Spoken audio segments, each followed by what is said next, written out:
Alright, welcome back to the channel. Warhammer Man back in the studio, and today we're taking a look at our Praetors revealed.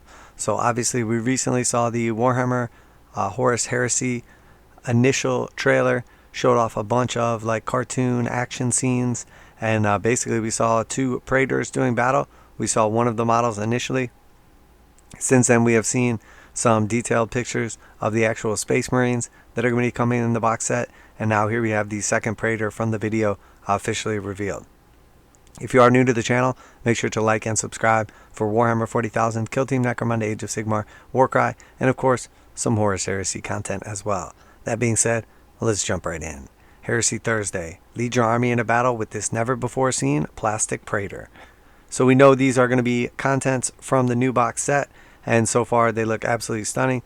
Did you catch the gripping Praetor on Praetor Battle Royale in the cinematic trailer for Warhammer, the Horus Heresy? Well, we saw the glorious miniature for one of these Astartes officers at Adepticon, and now we're ready to meet a second new plastic Praetor, this time in the Mark 6 Artificer armor. So here we see the two of them next to each other. Both look pretty awesome. We've seen already that there are helmet and bear heads available for the one, and now we know for the second as well. Praetors were the mightiest warriors and the battle leaders of the Space Marine legions. They commanded the war hosts of the Great Crusade and held the power of life and death in their hands. Such inspiring heroism requires a suitably imposing miniature, and this new plastic Praetor perfectly captures the majesty of these legendary commanders. So just starting off, first thing, the sword is massive. I like that it has those holes in the middle of it too. Super cool. If anybody has ever used like a cheese knife before, they put those holes in there so when you're cutting it, like whatever you're cutting through doesn't cause like extra resistance. And then obviously in this case to make it a little lighter as well. So you have to imagine that this dude is going to be like basically cleaving other Marines in half with this sword. So just the idea of treating a Marine like a block of cheese and this is his cheese knife is pretty freaking awesome to me. So that being said, here's our helmeted version. So starting off, the sword is obviously awesome. I love the plume on the head and then the helmet. The armor looks super cool. Definitely very detailed. Once again, he is pretty chunky. He's got a little tactical rock in place. It looks like a sort of like dagger at his side. He has a pretty cool looking cape overall. Got to see a couple more angles of it. A nice little tabard. Very, very detailed. Nice looking model overall. Onto the gun. The gun is pretty cool. It's got a little scope on top. Appears to be like an old school looking Volkite blaster. Really like this guy. Definitely like him. So that being said, the Praetor is armed with a master crafted Volkite charger to burn through massed infantry and potent power weapon, which can alternatively be used as a paragon blade to slice through an enemy warrior. Any enemy warriors. Meanwhile, his artificer armor and force field projecting iron halo keep him safe from incoming fire. His cape offers no such battlefield benefits, but is both fashionable and practical. Should he ever find himself needing to look cool on a windswept rocky outcrop. This kit comes with a choice of heads and looks great in any color, an important quality given that this fellow is not bound to any one legion. So obviously we know you can paint him up however you want. It can be whatever legion you want. And now here we see him without the helmet on. So you might think at first glance that the plume is part of the helmet. No. The plume can be worn basically without the helmet. Obviously we saw in the like armoring of a Space Marine video the different ways that kind of like helmets went together. So I don't know 100% if the idea here is that he could still put on his helmet with the plume on and the plume is not part of the helmet, or if this is just an alternative like non-helmet helmet that he can wear so he can still have the plume, but it looks super cool. I mean, I like to think you can imagine there's like a slit down the middle of the helmet, so he like kind of slides it on like from the front and the plume goes there, but I'm not really sure, honestly. Overall, I have to say this dude looks awesome. I really like this bare head. I don't know why, but something about the mustache definitely like sets it off. The face overall looks super cool. He basically has like the imperial like crest at the front of his plume, and then the actual plume itself looks awesome. And then it's got basically like not only the actual plume itself, but then sort of like a little top knot type thing going on there too, like a little hair coming out the back. Really like it. I mean, this model looks great. Honestly, both of them do. The other Praetor already looked super cool and super chunky. This dude is like not quite as chunky, but equally as cool. Big fan of these models so far. And then obviously the Marines look great as well. The new Praetor will look great leading your Mark 6 Legionary Tactical Squad into battle. We've still got plenty more awesome new miniatures to show you for Warhammer the Horus Heresy every Thursday, including another totally unseen model next week. Then there's dives into the deep lore. Then there dives into the deep lore surrounding this epic conflict every Friday. I think it's supposed to say then there's dives, or then there are dives into the deep lore every Friday. But anyway, regardless of Games Workshop's constant spelling and grammar errors, who cares? This dude looks awesome. Really like it. Love the detail on this model. Cannot wait to paint one up. I like the actual paint job is really nice too. The yellow looks really good. He's got nice little like battle damage, like kind of chips and everything on his armor as well. The knee pads are cool.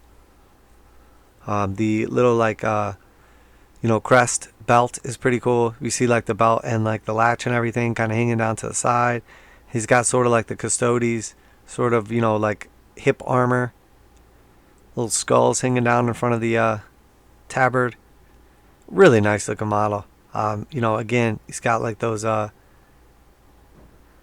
big beefy rivets, or what, I can't remember what the official name was for them again. Yeah, you guys probably killed me with all this. But then you have like the cool skull right here. The extra little like eccentric parts. I like that he has like, this little differentiation between the chest plate and sort of like the side armor.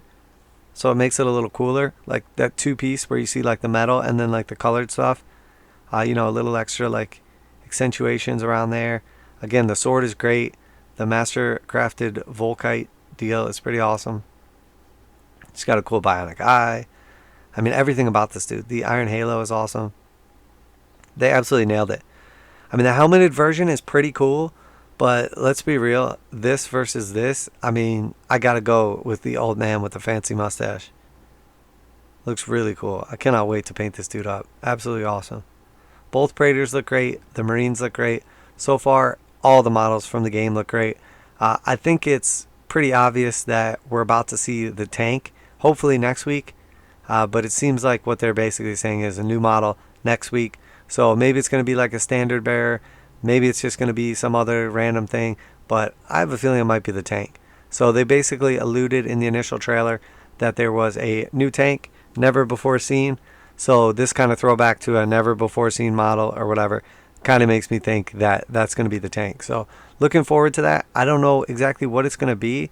If it's going to be like a combination of some of the old tanks. I really hope it's sort of like that Sicarian like look to it. I really like that kind of tank. Not a big fan of like resin and Forge World models, as you all know. So really, I would just love to see those kits come into plastic. So if this is sort of like the same kind of style, but a different version of it, I would absolutely love that. So looking forward to this. It looks awesome so far. Let me know what you guys think. Which one of the Praetors do you think looks cooler? Like the Butcher with the gigantic, sort of like axe cleaver, or this dude with the, cheese knife sword for cleaving bros in half? Definitely a tough decision right there.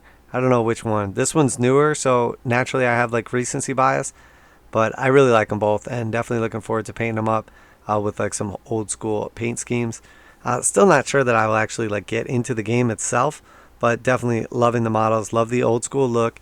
It's got like the traditional kind of like stuff. It reminds me a lot of just when I started playing the game, but everything brought up to date. I know some people don't like that the models keep getting larger and larger. I do like that. The models are super cool. So if they can add more detail by making them slightly larger, and then also, they're cooler on the tabletop and more fun to paint, especially like the heroes, I'm all for it. I know some people don't like the Primaris look, the armor or whatever, or just that they're like bigger. But in all actuality, it seems really like the Primaris are like, everybody wanted true scale Marines forever, and then they finally make like true scale, aka Primaris Marines, and now people are like, oh, I don't like the new Primaris. It just cracks me up. I mean, overall, super cool. Definitely liking this dude. He is epic. All these new models are just absolutely stunning so far. So I can only imagine what's to come. I hope it is a big beefy tank. I think they've pretty much already made that clear. So definitely excited for that. I'm curious though what all is going to be in the set. Like, is it going to be 2 Praetors, 2 10-man units, and then 2 tanks? Or is it going to be a larger set with, like, say 20 Marines for each side? Even 15 Marines for each side? I don't know. And will we see a second HQ? I don't know. I have a feeling that it's going to be 10 Marines for each side, 2 Praetors, and 2 tanks, which is totally cool. I think that's great. You have basically like 2 equally matched, like, armies, starting forces, whatever.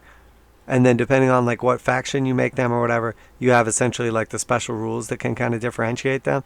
I mean, obviously Horus Heresy is all Marines, so everything's like a little bit more on like kind of the same like level.